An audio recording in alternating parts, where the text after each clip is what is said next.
Física. A distribuição da energia na Terra.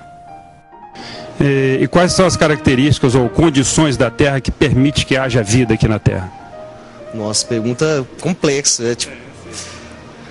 Todas as condições que haja vida na Terra, clima, solo, assim, quer dizer, toda uma, como eu falo, uma composição de fatores. Então, clima, solo, a atmosfera, né, a composição da atmosfera. Acho que a água é importante também? A mais importante, sem ela a gente não vive. A água é a coisa mais... seu futuro petróleo daqui a uns anos. A água. Sem ela não existe vida em nada. Não só da água, mas de vários recursos minerais, água e... enfim, outros recursos minerais também são importantes para a vida, no caso. A quantidade de oxigênio, a quantidade de gás carbônico. Atividade experimental. Os raios de luz que saem do Sol e chegam na Terra são paralelos? Materiais. Um disco de 70 centímetros de diâmetro de papel amarelo colado sobre um papelão. Um disco azul de 6,4 milímetros, 150 metros de barbante, 2 espetos de bambu. Nesta atividade, representamos o Sol, o planeta Terra, e a distância relativa entre os dois na mesma escala. Representando os raios solares que saem das extremidades do Sol por 2 barbantes que atingem a Terra em uma localidade. Verificamos que o ângulo formado entre eles é bem pequeno, cerca de meio grau.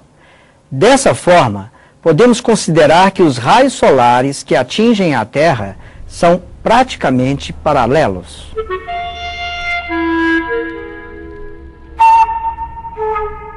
Atividade experimental.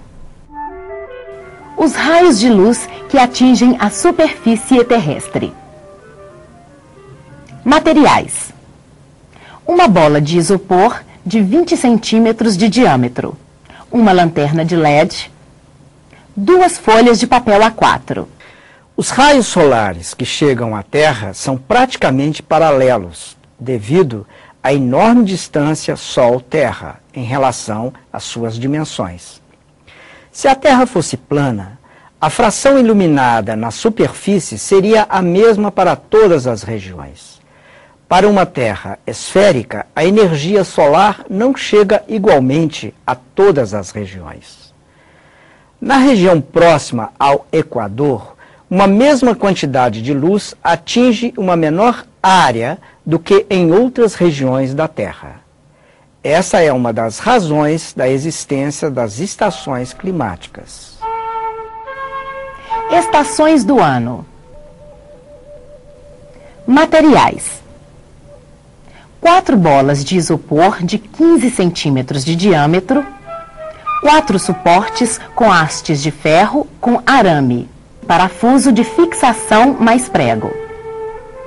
Uma cartolina com 2 furos circulares de 2 centímetros de diâmetro. Um retroprojetor, um papel A4 colado num papelão.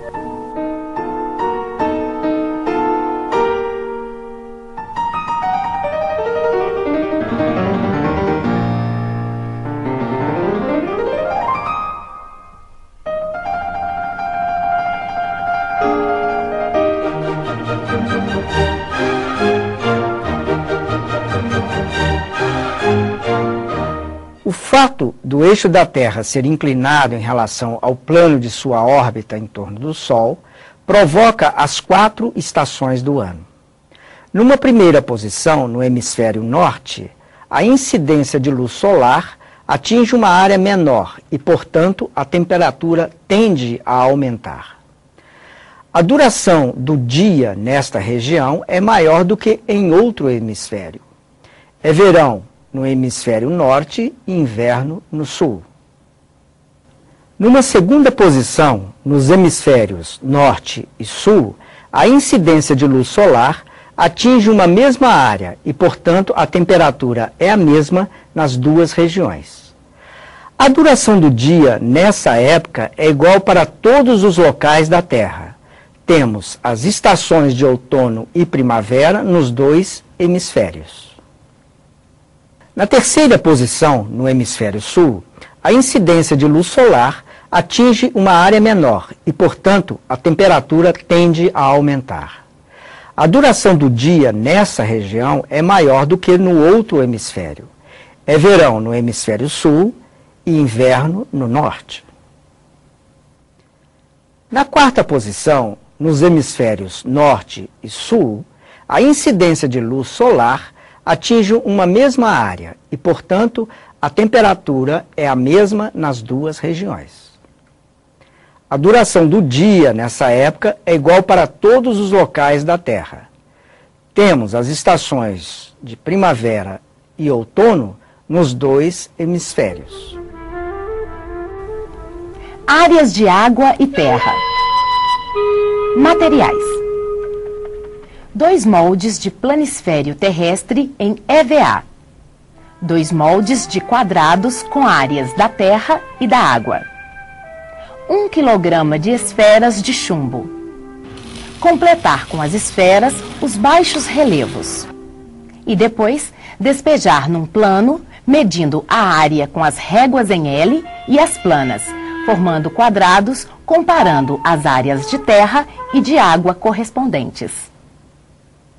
No modelo representando o planisfério da superfície terrestre, destacamos a área total aproximada de água e de terra.